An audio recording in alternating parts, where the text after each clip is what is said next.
ఎవరికైనా నేను చెప్పాలి. సుభాష్ పత్ర అని పేరు. నేను సిద్ధి అని మహారాష్ట్ర అనే స్టేట్లో వెళ్ళాను. అక్కడ సాయిబాబా అని ఒక సమాజం ఉన్నాడు మహారాష్ట్రలో. నేను వెళ్ళి ఆయన దగ్గర కూర్చున్నాను. నాకు మెసేజ్ని అడిగాను. నాకు అవకాశం ఇచ్చారు సుభాష్ పత్రి గారు. నువ్వు ఎక్కడికి వెళ్ళినా వాళ్ళు మెసేజ్ ఇస్తారని నాకు ఎవరైనా ఇస్తారు. నేను అప్పుడు అడిగాను, నేను నీకు మీ సుభాష్ పత్రి గురించి మెసేజ్ ఇస్తాను సార్. ఓహో, మా గురుగారి గురించా, ఇవ్వండి. దేవాలయాలలో ఉన్న దేవుళ్ళు రెండు రకాలుగా ఉంటారయ్యా. మొదటి రకం దేవుడు మూల విరాట్, రెండవ రకం దేవుడు ఉత్సవ విగ్రహం. కొంతమంది భక్తులు దేవాలయం లోపలికి వెళ్ళి ఆ మూల విరాట్ని దర్శించి ఆనందపడుతుంటారయ్యా. మరికొంతమంది భక్తుల దగ్గరకే ఉత్సవమూర్తిగా ఉన్న దేవుడు వెళ్ళి వారికి ఆనందాన్ని కలిగిస్తుంటారయ్యా. ఆ ఉత్సవమూర్తి ఉన్నాడే ఆ దేవుడు భక్తుడు నుండి గల్లీకే పోతారా, ఆ భక్తుడు ఇంటికే పోతారా, ఆనందాన్ని కలిగిస్తాడు. ఇలా ఉంటారు దేవాలయాలు. దేవుళ్ళు రెండు రకాలుగా అంటారు. ఒకరేమో మూల విరాట్ అంట, ఇంకొకరేమో ఉత్సవ విగ్రహం అంట. అలాగే నాకంట రెండు రకాల సద్గురులు ఉంటారు. గుర్తుపెట్టుకో, నీకు రెండు రకాల సద్గురులు ఉంటారు. ఎవరు వాళ్ళు?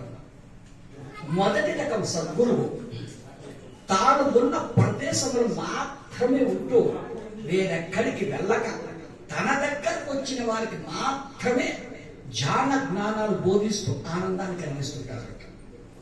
రెండవ రకం సద్గురువు శిష్యుల దగ్గరకు తానే వెళ్ళి తనకు తెలిసిన జ్ఞాన జ్ఞానాలు వారు బోధిస్తూ ఆనందాన్ని కలిగిస్తుంటారు. ఆ మొదటి రకం సద్గురుకు ఉదాహరణ నేనే, నన్ను సాయిబాబా అంటారు. అలాగే రమణ మహర్షి కూడా. మేమిద్దరు మూల విరాట్ లాంటి వాళ్ళము.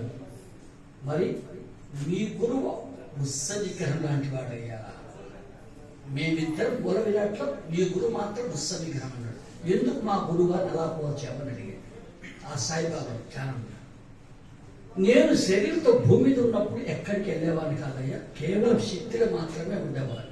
రమణ మహర్షి అనే వ్యక్తి కూడా శరీరంతో ఉన్నప్పుడు భూమి మీద ఎక్కడికి వెళ్ళేవాడు కాదు, కేవలం తిరువన్నామలలో ఉండేవాడు. ఎవరైనా సిద్ధికి వచ్చి నన్ను కలిసినా, తిరువన్నామలకి వెళ్ళి రమణమని కలిసినా వారికి మాత్రమే మేము చెప్పేవాళ్ళం, ధ్యానం చేసుకోండి, జ్ఞానం తెలుసుకోండి, మేము ఎక్కడికి బయటికి వెళ్ళాం. అందుకే మూల విరాట్ల మాత్రం చెప్పాను. ఒక్కసారి మీ సుభాష్ పత్రిని గమనించు అన్నాడు. మా సుభాష్ పత్రిని నేను గమనించాను. 30 రోజులు అయితే ఈ సుభాష్ పత్రి అనే వ్యక్తి 25 రోజులు నేను చూసేవాడు.